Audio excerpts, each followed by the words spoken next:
número 2 do Pré-ENEM Linguagens. Hoje o assunto é elementos da comunicação e funções da linguagem, um assunto bastante presente nas provas do Enem. Vamos lá?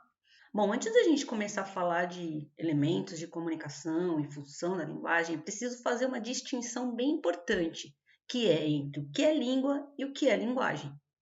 Bom, de uma forma geral, nós chamamos de linguagem todo o sistema de sinais que serve de meio de comunicação entre os indivíduos. Então, a linguagem ela está diretamente ligada à nossa comunicação.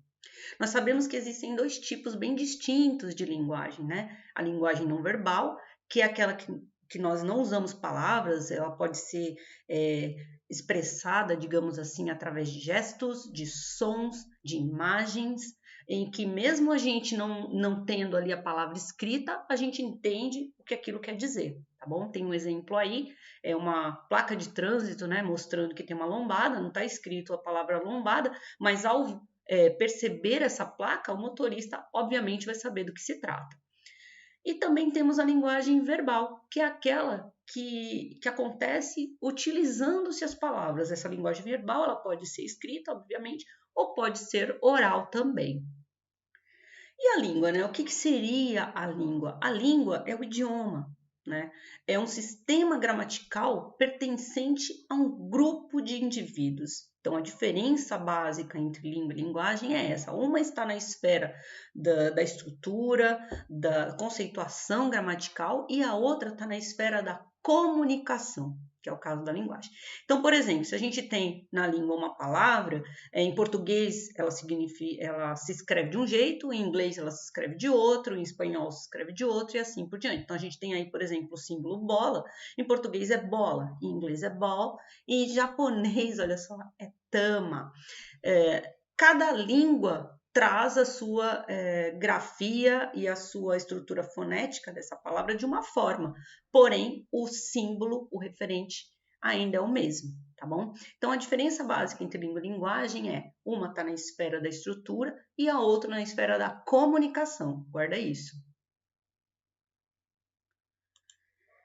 E assim, né? Como a gente vai falar de funções da linguagem, elementos da comunicação, é muito importante primeiro a gente apresentar quais são esses elementos da comunicação para depois destacar quais as funções que eles exercem dentro da linguagem.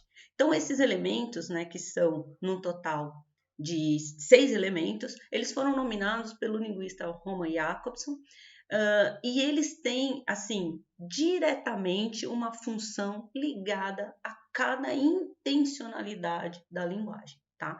Esses elementos, eles são emissor, receptor, mensagem, canal, código e contexto, tá?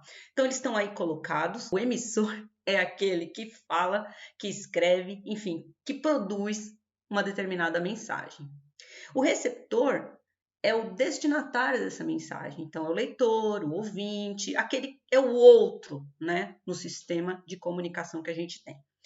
Essa mensagem, ela se estrutura através de um código, é preciso ter uma língua, né, um conjunto de elementos que vão traduzir essa mensagem, digamos assim. E também um canal. O que é o canal? É o meio pelo qual essa mensagem será vinculada. Esse canal ele pode ser a voz, ele pode ser um telefone, ele pode ser, enfim, um desenho, se for o caso de uma mensagem não verbal, e assim por diante. Tudo isso compõe um referente, que também é chamado de contexto, e que está dentro de um assunto ou situação. Então, esses 6 elementos da comunicação, eles se articulam num conjunto para que aquilo que eles estão querendo expressar seja colocado de maneira clara, de maneira fácil para o interlocutor, para aquele que está, de fato, ouvindo o que a gente está querendo dizer.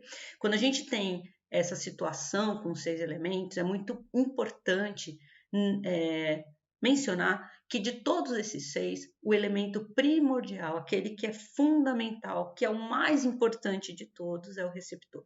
Porque se a gente está falando de um sistema de comunicação, só existe comunicação quando algo sai de alguém e chega no outro. Tá? Se não existir essa ligação, se essa ligação não for eficaz, comunicação não se estabelece. Por isso que a gente tem os chamados ruídos, problemas de comunicação, é sempre a falha em um desses elementos, né? Se você imaginar, por exemplo, uma situação de sala de aula em que o emissor é o professor, o receptor são os alunos, né? Aí você tem um código sendo usado, vai, a língua portuguesa, um canal, que é a voz, e um assunto qualquer da aula. Se existe um problema em algum desses elementos, a comunicação já fica falha. Então, por exemplo, se de repente o professor está falando e ele se engasga, a voz não sai, olha o problema. O canal não está sendo articulado direito, então vai haver problema de comunicação. Qualquer um desses elementos aí, estando em dissonância, digamos assim, pode haver problema de comunicação.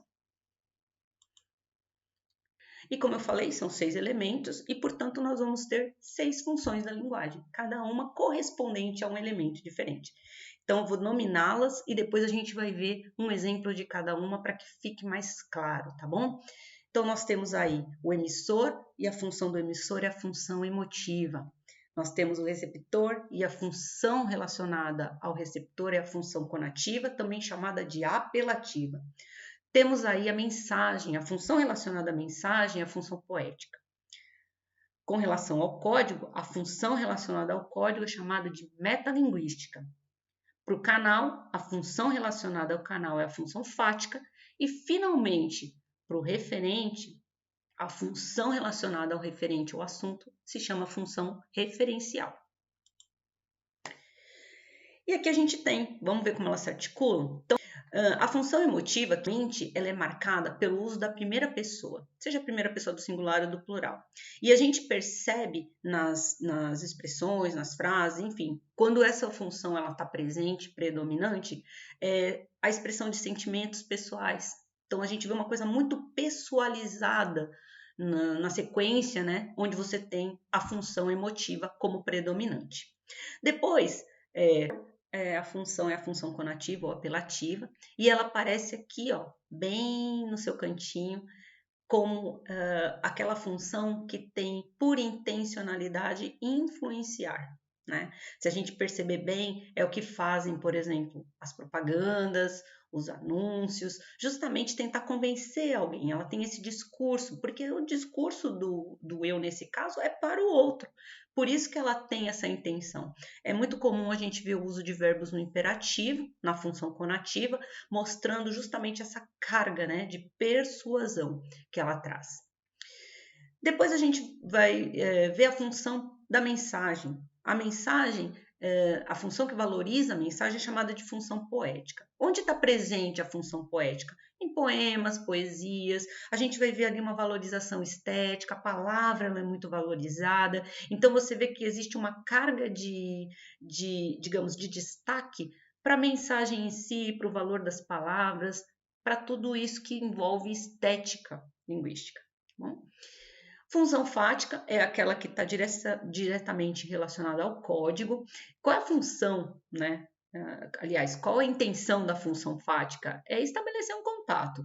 É engraçado que a função fática é muito fácil de ser percebida nos discursos, porque a intenção é só estabelecer contato, então ela é um discurso meio vazio. Né? Quando você cumprimenta uma pessoa só para manter contato, ou puxa um assunto que não tem nada a ver só para manter contato, ou aquele que a gente fica falando ao telefone para dizer para o outro que está do outro lado da linha, olha, eu tô te ouvindo, tá? Então ela justamente vem para romper o silêncio e mostrar que a gente está ali, ó, prestando atenção e estabelecendo contato com o outro.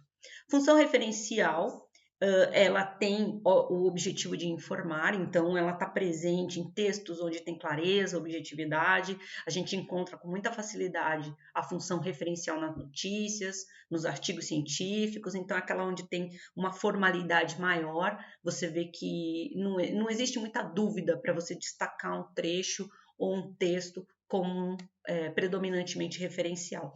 E, finalmente, a função metalinguística, que é aquela que está diretamente ligada ao código, né, ao idioma, à língua, etc., é aquela que a linguagem é usada para se autoexplicar. Então, a gente encontra muito isso em dicionários. Existem também outras formas, né, por exemplo, uma pintura que retrata a própria pintura, uma poesia que fala de poesia. Então, você vê essa redundância, né? A linguagem sendo usada para se digamos assim, se autodefinir. Então, isso é metalinguagem, tá bom?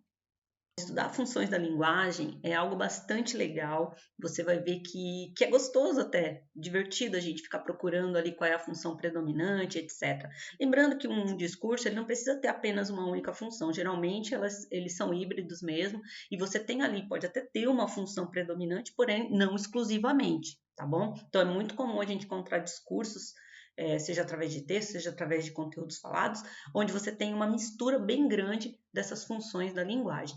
Porém, é interessante você saber qual elemento de cada uma, né? Qual o destaque de cada uma para não se confundir. Como eu falei, questões sobre funções da linguagem são muito comuns nas provas do Enem, vocês podem ver nos exercícios que nós colocamos lá como análise e tirar as suas próprias conclusões, tá bom? Espero que vocês tenham relembrado o nosso conteúdo da semana 2 e nós nos vemos na próxima aula.